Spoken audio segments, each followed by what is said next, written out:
आगे बढ़ते हैं। और सबसे पहला यहाँ हैंड रेज हुआ है निवेदिता जी जैन का। जय जिनेन्द्र भैया जी। जय जिनेन्द्र। मेरा क्वेश्चन ये क्यूज से रिलेटेड ही है। एक्चुअली जो अपना कौन सा क्वेश्चन है, गर्व वाला जो क्वेश्चन है कि कितने महीने तक रत्नों की वर्षा होती है और कितनी वर्षा होती है, वो वाला गर्भ से लेकर जन्म तक। तो क्या हुआ कि मेरे और हम लोगों के बीच में थोड़ा सा कंफ्यूजन हुआ इस क्वेश्चन को लेके कि गर्भ के 6 महीने पहले से रत्नों की वर्षा होती है, और जो क्वेश्चन है गर्भ से लेके जन्म तक, तो हमने उसको 9 महीने काउंट किए। अच्छा अच्छा अच्छा। तो हमने लिखा इस क्रम में जो दिया है इसमें से कोई भी नहीं है, क्योंकि एक दिन में तो अपने 14.5 करोड़ करीब हो जाती है रत्नों की वर्षा। हम्म। तो उस हिसाब से मैंने आंसर लिखा इसमें से कोई नहीं, और मम्मी ने लिखा मेरी वही जो 15 दिन में 15 करोड़ 3 बार होती है दिन में लेकिन वर्षा। लेकिन आपके क्वेश्चंस को क्लियर कर देता हूँ, मैंने इसलिए वापस व्हाट्सएप खोला है। क्वेश्चन है तीर्थंकर भगवान के गर्भ से लेकर जन्म तक कितने माह में कितने रत्नों की वर्षा होती है, राइट। अब हाँ। इन्होंने क्वेश्चन में लिखा, आई मीन जो चार ऑप्शन दिए हैं, 15 माह में प्रतिदिन 4 बार 3.5 करोड़, जो राइट आंसर है। हम्म। सेकंड ऑप्शन था 9 माह में 15 करोड़, वो गलत है। गलत आंसर है। सी है 6 माह में प्रतिदिन 15 करोड़, वो भी गलत है। हम्म। क्योंकि गर्भ से लेकर के 9 महीने के 6 माह बनते ही नहीं है जन्म तक। बनते ही नहीं है, और हाँ। डी है अनकाउंटेबल, आई मीन टू से हाँ, कि चार ऑप्शन में इनमें से कोई नहीं है ही नहीं। अनकाउंटेबल इसलिए क्योंकि अनकाउंटेबल ही किया मैंने, और उसमें ये था कि मैंने वो सही में मेरा, अब पता नहीं ये कैलकुलेशन किस तरह से गलत हुआ है। यानी हम लोगों में बहुत चर्चा हुई इस चीज को लेके कि बहुत अच्छा। मम्मी बोली नहीं वो पूरा आएगा 15 महीने का। मैंने कहा नहीं मम्मी, उसमें लिखा है गर्भ से लेके जन्म तक। तो खैर, मैंने बिल्कुल गर्भ से ठीक आप लेके कह जन्म रहे तक हैं। 9 महीने काउंट किए। तो 9 महीने में तो 15 करोड़ होती नहीं है, वो तो एक दिन में ही हो जाती है इतनी वर्षा तो। हाँ हाँ हाँ। तो वो तो सोच के अब मैंने जब कहा कि एक दिन में पंद्रह अनकाउंटेबल करोड़ हो क्वेश्चन है। जाते हैं, तो 30 दिन को पहले 15 करोड़ से गुणा कीजिए।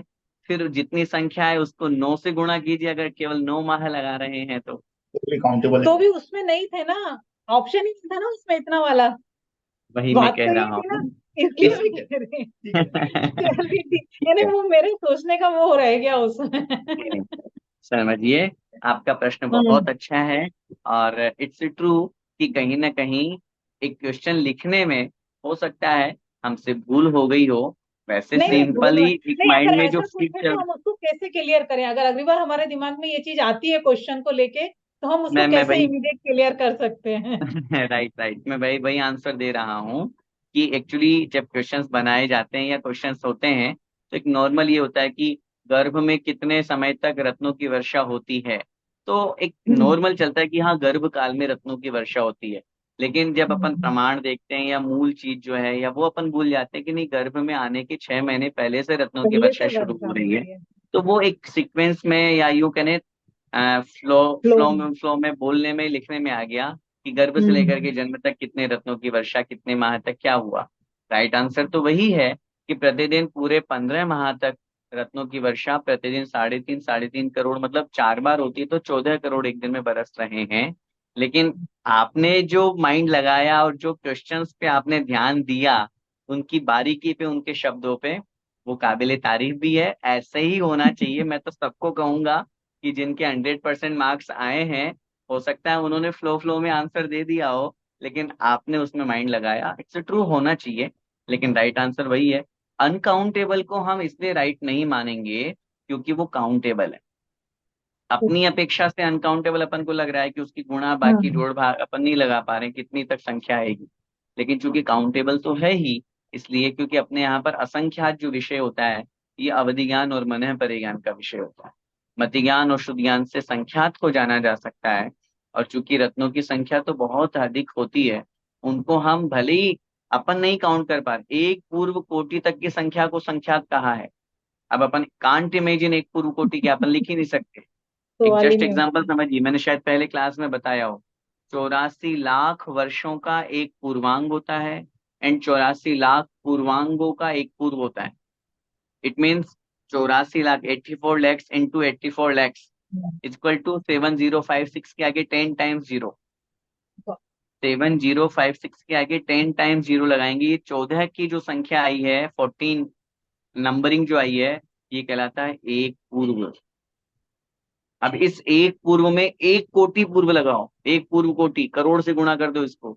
1 करोड़ में 7 जीरो होती है, इसका मतलब 7056 के आगे 17 टाइम्स जीरो लगाइए तो 21 नंबरिंग आएगी। ये कहलाता है एक पूर्व कोटि। इसको हमारे यहाँ आचार्यों ने संख्यात वर्ष कहा है। अब कहाँ गिनती कर पा रहे हैं अपन, लेकिन फिर भी नहीं कर पा संख्यात रहे वर्ष हैं। है, फिर भी संख्यात वर्ष है। अपन नहीं कर पा रहे, ये अपनी समस्या है, लेकिन इसको एक पूर्व कोटि को संख्यात वर्ष माना है।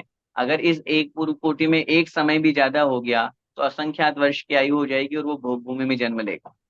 कर्म भूमि के मनुष्य की उत्कृष्ट आयु होती है एक पूर्व कोटि। तो इसलिए सही उत्तर वही होगा। लेकिन फिर भी क्वेश्चन को थोड़ा घुमा दिया है, ऐसा बोलना चाहिए। या आपने बहुत अच्छा उसमें डेप्थ तक जाकर के आपने सोचा, चिंतन किया, ये बहुत अच्छा। एक्चुअली 2 बार मैंने राइट आंसर लगाया ए में टिक, फिर मैं क्वेश्चन को पढ़ रही हूँ तो मुझे डाइजेस्ट नहीं हो रहा था कि नहीं ये गलत है, 9 मंथ का पूछ रहे हैं, अपन 15 महीने का जवाब क्यों दें। इसलिए चलिए ठीक जय ठीक। जिनेन्द्र भैया जी। जय जिनेन्द्र, जय जिनेन्द्र। और किन्हीं महानुभाव का कोई प्रश्न?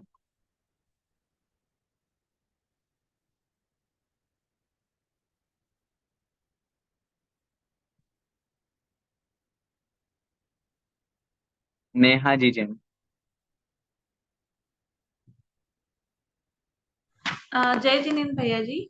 आपने पिछली बार एक क्वेश्चन आंसर सेशन में ये डिस्कस हुआ था कि हमारे हम लोग को जब हम भगवान को नमस्कार करते हैं तो हम कर्मों की निर्जरा तो मांग सकते हैं भगवान से, पर हमें भगवान को नमस्कार करने से कोई सांसारिक सुख की चाहना नहीं करनी चाहिए, ये आपने समझाया था। ठीक है। तो अगर हम जैसे कोई इंसान सक्षम बनना चाहता है तो वो किस कैटेगरी में आएगा, कर्मों की निर्जरा में आएगा या वो मतलब सांसारिक सुख की चाहना में आएगा? देखिए, सक्षम बनना चाहता है, कर्मों की निर्जरा तो नहीं कहेंगे हम उसको, हम ये कहेंगे कि वो अपने पाप को कम करना चाहता है, पुण्य को बढ़ाना चाहता है। पुण्य को बढ़ाना सांसारिक वैभव मांगना नहीं है, क्योंकि पुण्य के निमित्त से या पुण्य बढ़ने से बिना पुण्य के मनुष्य पर्याय भी नहीं मिलती, बिना पुण्य की दीक्षा भी नहीं होती, बिना पुण्य के अरिहंत पद भी नहीं मिलता। इसलिए पुण्य की वृद्धि करना मात्र सांसारिक वैभव की इच्छा करना नहीं है। इसलिए अगर कोई सक्षम होना चाहता है या कोई ऐसी भावना रखता है तो उसकी भावना है मेरा पुण्य बढ़ेगा, मैं निश्चित रूप से सक्षम होऊंगा, और पुण्य बढ़ने के साथ में मेरी बुद्धि स्थिर होगी, सब कुछ। आज अगर अपनी बुद्धि अच्छी है, पुण्य का उदय है। अपन निरोगी हैं तो पुण्य का उदय है। अपन पढ़ पा रहे हैं, पुण्य का उदय है। बिना पुण्य के उदय के वो नहीं होता है, क्योंकि ये कथन करने की पद्धति होती है, हम सुखों की प्राप्ति की कामना न करें, हम दुखों के निवारण की प्रार्थना करें। दुख निवारण की प्रार्थना तो आचार्य भगवान कुंद कुंद स्वामी महाराज ने हर भक्ति में की है। सबसे पहले दुख खो कहा है, दुख खो कम्मक खो वो लाओ। तो उस स्थिति में दुख खो, दुखों के क्षय होने की प्रार्थना की जा सकती है। कोई अगर व्यक्ति गरीब है, इतनी हालत उसकी खराब है, वो शाम के समय का भोजन नहीं कर पा रहा है, वो अपनी गृहस्थी नहीं चला पा रहा है, और वो भगवान से अगर ये प्रार्थना करता है, भगवान मैं सक्षम हो जाऊं, भगवान मेरे अंदर ऐसे सामर्थ्य हो जाए कि मैं कम से कम अपने परिवार का पालन पोषण कर सकूं, इसे सांसारिक सुख मांगना नहीं कहते हैं, इसे दुख निवारण की प्रार्थना कहते हैं, जो हमारे यहाँ पर एक प्रार्थना के रूप में, भक्ति के रूप में, स्तुति के रूप में स्वीकार की गई। पंडित जी एक और क्वेश्चन था। अभी आपने प्रवचन में बोला कि योगा और ब्रीदिंग करते हैं, मतलब महाराष्ट्री, तो ये हमारे जैन धर्म में एक्सेप्टेबल है योगा और ब्रीदिंग का? हाँ हाँ, नो प्रॉब्लम। स्वस्थ रहने के लिए यहाँ जिम नहीं कर रहे हैं, स्वस्थ रहने के लिए श्वासोच्छ्वास तो हमारे यहाँ नमोकार मंत्र में ही कहा गया है। अगर किसी के मन में डाउट हो कि मुनि महाराज ये श्वासोच्छ्वास लेना जो है या योगाभ्यास जो है ये क्यों कर रहे हैं, अरे भाई, नमोकार मंत्र ही हमें श्वासोच्छ्वास में लेना सिखाया गया है, बोलना ही नमोकार मंत्र श्वासोच्छ्वास में सिखाया है, तो इससे बड़ा योगा और क्या होगा। और अपने आप को स्वस्थ रखने के लिए, शरीर को मजबूत रखने के लिए, शरीर माध्यम खलु धर्म साधनम, शरीर के माध्यम से, शरीर ही सबसे पहला धर्म का साधन है।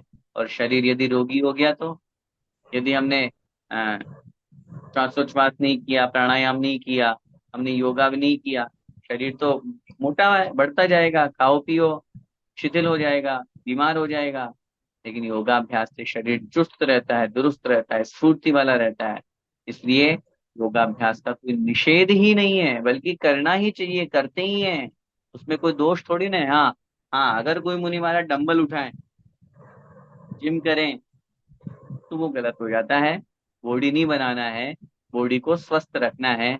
आचार्य श्री का वीडियो आप लोगों ने देखा होगा, वो कैसे दोनों पैरों को पीछे ले जा करके उल्टा हाथ करके, वो जो पेट के बल उन्होंने झुकना और सारा, तो योगाभ्यास आचार्य श्री करते थे।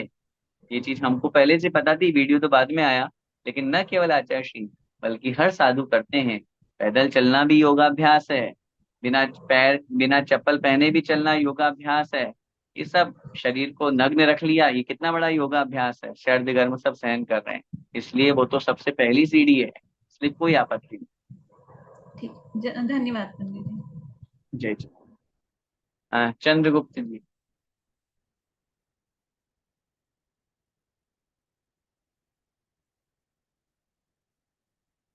चंद्रगुप्त जय भैया। जिनेन्द्र पंडित जी। जय जिनेन्द्र पंडित जी। जय जय। पंडित जी, ये जरा प्रश्न में थोड़ा सा कंफ्यूजन लग रहा था। मनुष्य पहले से क्रम से लिखे, जैसे मतलब 8th क्वेश्चन, जैसे पालकी को ले जाते हैं, पश्चात कौन पालकी को दीक्षावन तक ले जाते हैं। तो पहले ऊपर के प्रश्न में लिखा था कि मनुष्य लोग 7 कदम लेके जाते हैं। बाद में ऐसा लगा कि देव और विद्याधर ही जाते होंगे। राजागण भी मनुष्य में ही आ जाएंगे ना? आ जाएंगे, लेकिन विद्याधर भी तो मनुष्य में आते हैं। विद्याधर मनुष्य, हाँ, विद्याधर भी मनुष्य की श्रेणी में आएंगे। हाँ, हाँ, हाँ, हाँ, विद्याधर मनुष्य ही होते हैं, देवता नहीं होते। ओके। ओके। हम्म। प्रतिनारायण तो सभी विद्याधर ही होते हैं। है जी। प्रतिनारायण तो सभी विद्याधर ही होते हैं। हाँ, हाँ, तो वो मनुष्य ही तो हैं। ओके। विजयात पर्वत ओके। की श्रेणियों में विद्याधर रहते हैं, वो सब ओके। मनुष्य होते हैं। इसलिए विद्याधर ओके। मनुष्य की श्रेणी में आते हैं। तो वो क्रम जो बनाया है, पहले राजा उठाते हैं, चलते 7 कदम है, राजा उठाते हैं, फिर उसके बाद में उस रूप में, फिर बाद में देवता उनको ले जाते हैं। फिर पहले वाले मनुष्य क्वेश्चन को में पहले। मौका मिला ही नहीं। है जी। हाँ, राजागण ही मनुष्य में आ गए ना। हाँ, राजागण फिर विद्याधर, अच्छा, फिर मनुष्य, फिर देवतागण, ऐसा है क्रम।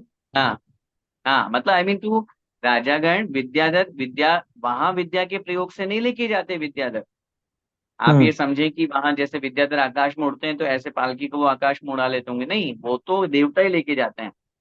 पहले राजागण हाथ लगाते हैं, फिर उसके बाद में विद्याधर चलते हैं, फिर जो जन सामान्य मनुष्य होते हैं उनको पालकी को लेके चलते हैं 7 कदम तक टोटल। फिर उसके बाद ठीक में है देवता लेकर। पंडित जी, शंका समाधान हुआ। फिर भी मन में एक आता है, 7 ही कदम क्यों? 1 2 3 4 ऐसा काउंटिंग होता है? अच्छा, मैं आपको पूछूं, अगर वहां होता 9 कदम ले जाते हैं, तो आपका प्रश्न है 9 ही क्यों? 9 ही क्यों 9 ही ऐसा हो क्यों? जाता है? कुछ चीजें Correct. ऐसी होती है जो यथास्थिति है।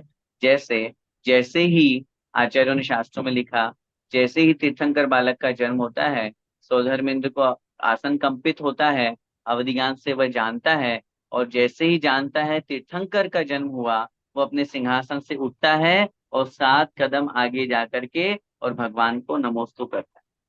Correct. प्रश्न है, वहां 7 ही कदम क्यों गया? हम्म। तो हम्म। कुछ चीजें ऐसी है जो शास्त्रों में है, उसी रूप में है, उस रूप में स्वीकार अपन को करना चाहिए। इसके पीछे कोई लॉजिक या कोई तर्क हमारे पढ़ने में नहीं। ठीक है, ठीक है। वो ये तो नहीं ना, बंद आश्रव निर्जर संवरा निर्जर मोक्ष, वो नहीं, 7 नहीं, तत्व नहीं, और 7 7 तत्व कदम? वाला कोई ऑप्शन नहीं है। देखिए, मैं एक बात कहूँ, 7 चीज ऐसे अगर अपन नंबरिंग से लगाएंगे तो ऐसे तो बहुत सारी चीजें हैं जो लग जाएंगी। लेकिन जो चीज अपने आगम में कहीं कही नहीं है या गुरु मुख से कहीं सुनी नहीं है, तो हम कैसे लगाएं? हम्म। हम्म। करेक्ट। करेक्ट, हुआ शंका का समाधान पंडित जी। बहुत बहुत जय धन्यवाद। जय जिनेन्द्र। विकास भी। हाँ, जय जय भैया जी। भैया जी, जो चंद्रगुप्त ने क्वेश्चन पूछा और जो निवेदिता भाभी ने क्वेश्चन पूछा, सारे इंडिया से भैया जी ऑलमोस्ट 8 या 9 कॉल्स आए, तो वो यही दोनों क्वेश्चन पे तो ये जेन्युइन अच्छा हुआ कि ये डिस्कशन हो गया इस पे। भैया जी, मेरा प्रश्न कुछ और है। अपने जैन धर्म के अनुसार भैया जी, जैसे हमारा एक कोई भी बच्चा खेल अभी लाइक स्टूडेंट एज में है, तो वो गेम्स खेलता है, वो फुटबॉल खेलता है, वो क्रिकेट खेलता है, वो हॉकी खेलता है, तो कितना हद तक ये जो खेल खेल रहे हैं, ये पर्टिकुलर गेम्स, ये जैन धर्म के अनुसार उचित है?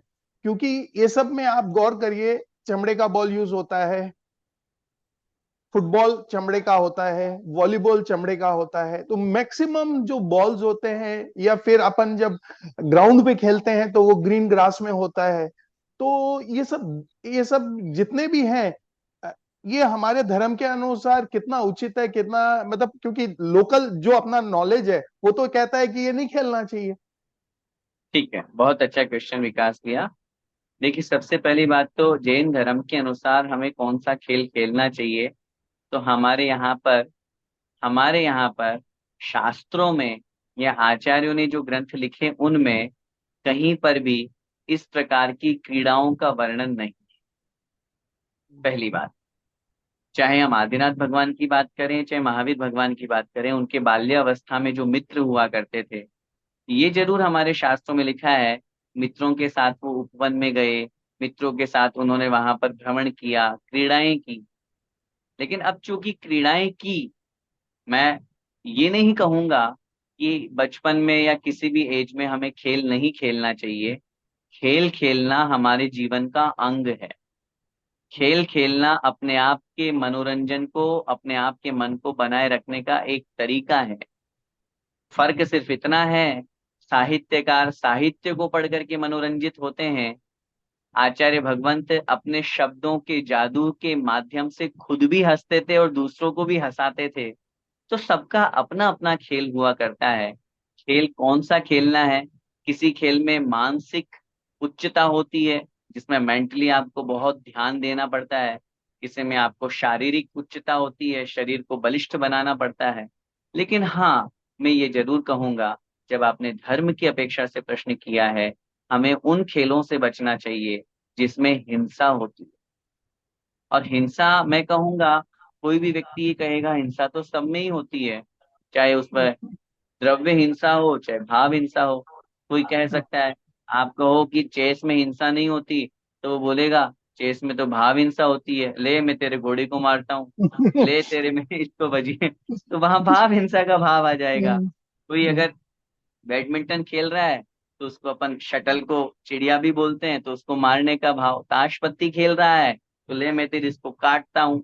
तो ये शब्दों का प्रयोग हमारे व्यवहार में हो रहा है, इसलिए कुछ न कुछ हिंसा तो वहां भी है। लेकिन ये बात मैं कहूंगा कि जहां द्रव्य हिंसा विशेष रूप से हो रही हो, उससे अपने को बचने का भाव रखना चाहिए, क्योंकि जहां ग्रास है, अपने को ग्रास पर चलने की मनाही की गई है।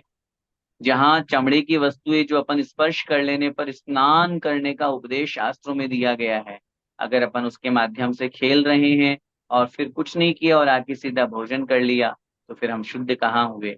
कोशिश ये करें, मैं किसी खेल का प्रतिबंध नहीं कर रहा हूं, लेकिन उस खेल खेलने के लिए हम जितना हिंसा से बच सकते हैं, बॉल से अगर हमें क्रिकेट खेलना है तो हम चमड़े की बॉल ही क्यों, हम लेदर बॉल ही क्यों, टेनिस का भी बॉल यूज कर सकते हैं, और अच्छी बॉल्स आती हैं वो यूज कर सकती हैं। बॉल फुटबॉल के लिए, वॉलीबॉल के लिए और भी बॉल्स आती हैं वो यूज कर सकते हैं। हाँ, लेकिन ये जरूर मैं कहूंगा कि अगर किसी का लक्ष्य ही वही है कि मुझे खेल में आगे बढ़ना है, मुझे तो क्रिकेट जगत में जाना है, मुझे तो उस लाइन में जाना है, तो उस स्थिति में सबका अपने अपने जीवन का लक्ष्य हुआ करता है। धर्म की अपेक्षा से बात करोगे तो धर्म तो कहेगा भाई, कहाँ संसार में लक्ष्य बना रहे हो, मोक्ष मार्ग की तरफ आगे बढ़ो। लेकिन चूंकि अब संसार है, सब तरह के लक्ष्य होते हैं। मैं तो दूसरी तरफ ये भी बात कहना चाहूंगा, अगर कोई जैन होकर के क्रिकेट में आगे बढ़ रहा है और वो ये लक्ष्य हासिल करके उस मुकाम पर पहुंचता है, तो मैं तो उस टीवी में ये भी देखना चाहूंगा कि कोई खेल खेल रहा है खिलाड़ी और शतक मार रहा है, और उसके नाम के आगे कमेंटेटर जितने भी लोग हैं सब उसकी प्रशंसा करते हुए जैन लिखा हुआ है। जैसे अन्य जितने भी प्लेयर्स हैं उनकी टी शर्ट पे कोहली लिखा है, शर्मा लिखा है, तेंदुलकर लिखा हुआ है, किसी की टी शर्ट पर जैन लिखा हो तो हमारा भी सीना चौड़ा हो चौड़ा हो जाएगा जाए। कि देखो भैया आज जैन ने शतक मारा है। उधर फ्रंट पेज पर आएगा जैन ने जिताया, जैन ने शतक मारा, तो ये भी हमारे लिए गर्व होता है। हम खेल किसी खेल के लिए मना नहीं कर सकते, लेकिन ये भी हमारे राष्ट्र को एक योगदान देने वाली बात है। न केवल क्रिकेट, अभी तो किसी भी खेल में अगर कोई आगे बढ़ता है तो बढ़ना चाहिए, उसमें कोई मनाही नहीं है। हाँ, इतना जरूर हम कहेंगे, क्योंकि जैसे अभी एक वीडियो आया था उसमें हम सुन रहे थे कि उस लेवल तक पहुंचने के बाद में भी अगर कोई रात में नहीं खा रहा, अगर कोई अभक्ष्य नहीं खा रहा, जैसे आई थिंक, मैं कंफर्म नहीं हूं लेकिन शायद मुझे जहां तक मैंने वीडियो को मैंने सुना था, विराट कोहली या रोहित शर्मा जो है ये नॉन वेजिटेरियन नहीं है। उन्होंने स्पष्ट विराट किया कि हम कोहली। नॉन वेज यूज नहीं करते हैं। तो अब आज उस लेवल पर लोग उनको आइडियल मानते हैं, लोग उनको देख करके सीखते हैं, चलते हैं। प्रेजेंट टाइम यही है कि एक युवा जो है उनको अपना आइडियल बना रहा है। तो कहीं ना कहीं जब वो ये बात बोलते हैं कि भैया हम नॉन वेज नहीं खाते हैं, तो आज उनको सुन करके या उनको देख करके कितने लोग नॉन वेज छोड़ देंगे। तो अगर ऐसा कोई जेनी व्यक्ति, जेनी भाई अपना वहां पहुंचता है और पहुंच करके ऐसा परचम लहराता है, तो बड़ा गर्व होगा। उसके निमित्त से कितने लोग शाकाहारी हो जाएंगे, कितने लोगों का मांसाहार छूट जाएगा। हमें उन पॉइंट्स को भी देखना चाहिए। बस दोनों बातें मैंने आपको कह दी, धर्म की दृष्टि से ऐसा और व्यवहार दृष्टि से ऐसा, दोनों को सामंजस्य बना करके अपन को चलना बहुत बहुत धन्यवाद पंडित जी। चाहिए।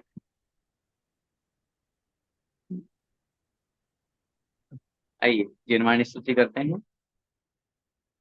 जावाणी के ज्ञान ते सुझे लोकालोक, सोवाणी मस्तक नमो सदा देत लोक। हे जिनवाणी भारती तो हे जपू दिन रैन, जो तेरा शरणा गहे सो पावे सुख चैन। देव भजू अरिहंत को, गुरु सेवा निर्ग्रंथ, दया धर्म पालू सदा, यही मोक्ष का पंथ। नो बार नमः।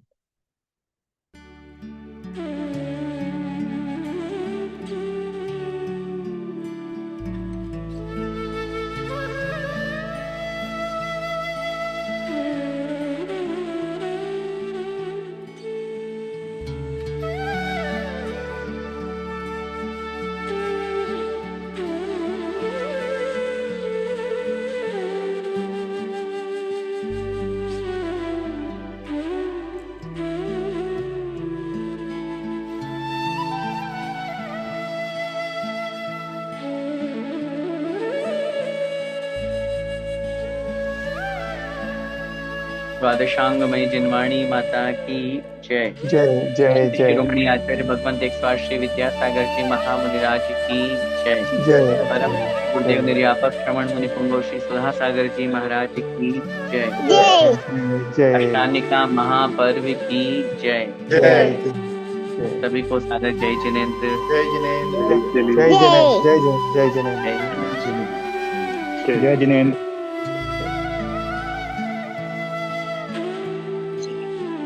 जय जिनेन्द्र।